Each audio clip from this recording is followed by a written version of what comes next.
Crispy வீட் chips நல்லா முறுமுறுன்னு ஒரு கோதுமை மாவில் ஒரு ஸ்நாக்குங்க. இது பத்தவே பத்தாது, செஞ்சீங்கன்னா சாப்பிட்டுட்டே இருப்பாங்க.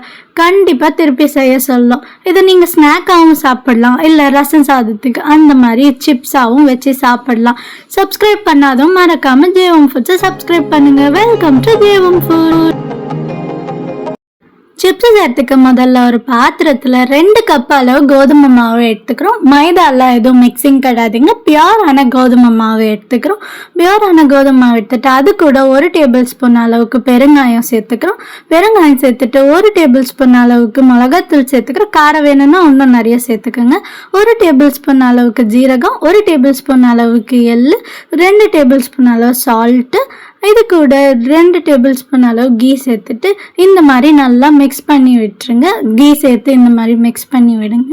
இந்த மாதிரி நல்லா மிக்ஸ் பண்ணி கொடுங்க. இந்த மாதிரி மிக்ஸ் பண்ணிவிட்டு கொஞ்சமாக தண்ணி ஊற்றுங்க. ஃபஸ்ட்டு கொஞ்சமாக தண்ணி ஊற்றி அந்த மசாலாலாம் நல்லா மிக்ஸ் ஆகிற மாதிரி இந்த மாதிரி மிக்ஸ் பண்ணிவிட்டு அப்புறமா கொஞ்சமாக தண்ணி தெளித்து பசிங்க.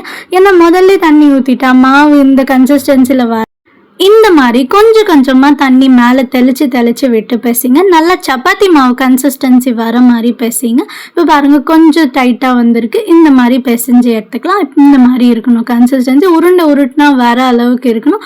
கையில் மாவு ஒட்டாத மாதிரி இருக்கணும்.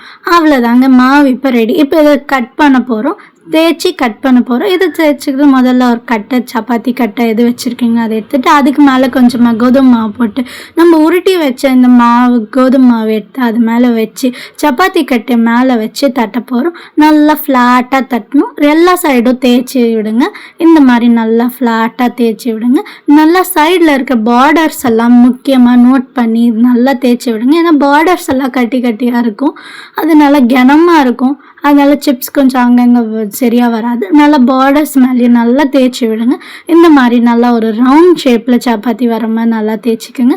இந்த மாதிரி திக்னஸ் இருக்கணும். ரொம்ப கனமாகவும் இருக்கக்கூடாது, ரொம்ப மெலிசாகவும் இருக்கக்கூடாது. பாருங்கள், ஈவனாக இந்த மாதிரி தட்டி விட்டுக்கோங்க. இப்போது சிப்ஸ் செய்யறதுக்கு நம்ம தட்டின சப்பாத்தியை கட் பண்ண போகிறோம். இதுக்கு ஒரு கத்தி எடுத்துக்கலாம். இந்த மாதிரி கத்தி எடுத்துட்டு ஒரு சைடில் இருந்து இந்த மாதிரி கட் பண்ணுங்க. கோடாக போடுங்க. ஸ்ட்ரைட்டான கோடு போடுங்க. அப்போ தான் சிப்ஸ் நல்லா ஈவனாக வரும். இந்த மாதிரி எத்தனை கோடுகள் வருதோ அத்தனை கோடு போட்டுங்க. சைடு 2 ரிமூவ் பண்ணிடலாம். ரிமூவ் பண்ணிவிட்டு நம்ம ஆப்போசிட் சைடில் திருப்பி இந்த மாதிரி கோடு போடுங்க. அப்போ தான் ஸ்கொயர் ஷேப்பில் சிப்ஸ் கிடைக்கும். இது பாருங்கள், நல்லா சிப்ஸ் ரெடியாக வந்திருக்கு. இந்த மாதிரி ஸ்கொயர் ஷேப்பில் மாவு ரெடி ஆகிடுச்சு, கோதுமை மாவு. இப்போ இதை எண்ணெயில் பொரிக்கிறதுக்கு ரெடியாக இருக்குது. பாருங்கள், எல்லாத்தையும் இந்த மாதிரி தேய்ச்சி கட் பண்ணி வச்சுக்கோங்க. இப்போ எண்ணெயில் போடலாம். இதுக்கு ஒரு கடாயில் எண்ணெய் வச்சுருக்கோம். எண்ணெய் நல்லா காஞ்சி வரணும். ஸ்லோ ஃப்ளேமில் இருந்தால் காயாது, நல்லா ஒரு மீடியம் ஃப்ளேமில் இருக்கணும். முதல்ல ஒரு சிப்ஸு போட்டு செக் பண்ணி பாருங்கள். இந்த மாதிரி நல்லா பொரிஞ்சு வந்துடுச்சுன்னா எல்லா சிப்ஸையும் போட்டுடுங்க.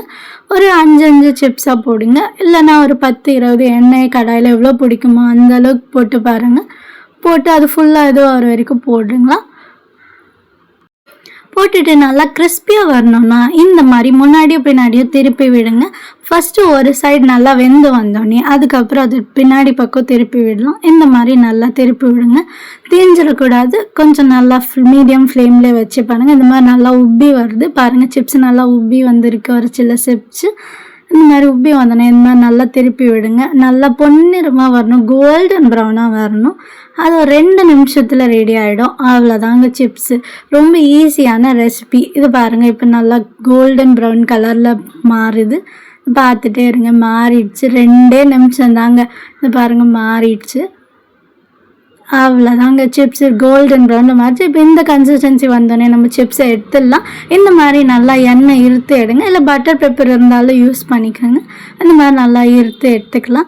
எடுத்து எல்லா சிப்ஸையும் இந்த மாதிரி போட்டு எடுத்து வச்சுக்கோங்க.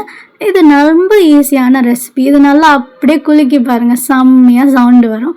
இப்போது இது ஒரு ஈஸியான ரெசிபி, நல்ல ஒரு டேஸ்டியான ரெசிபி. இந்த மாதிரி ஈஸியான டேஸ்டியான ரெசிபிஸ்க்கு மறக்காமல் சப்ஸ்கிரைப் ஜேவம் ஃபுட்ஸ்.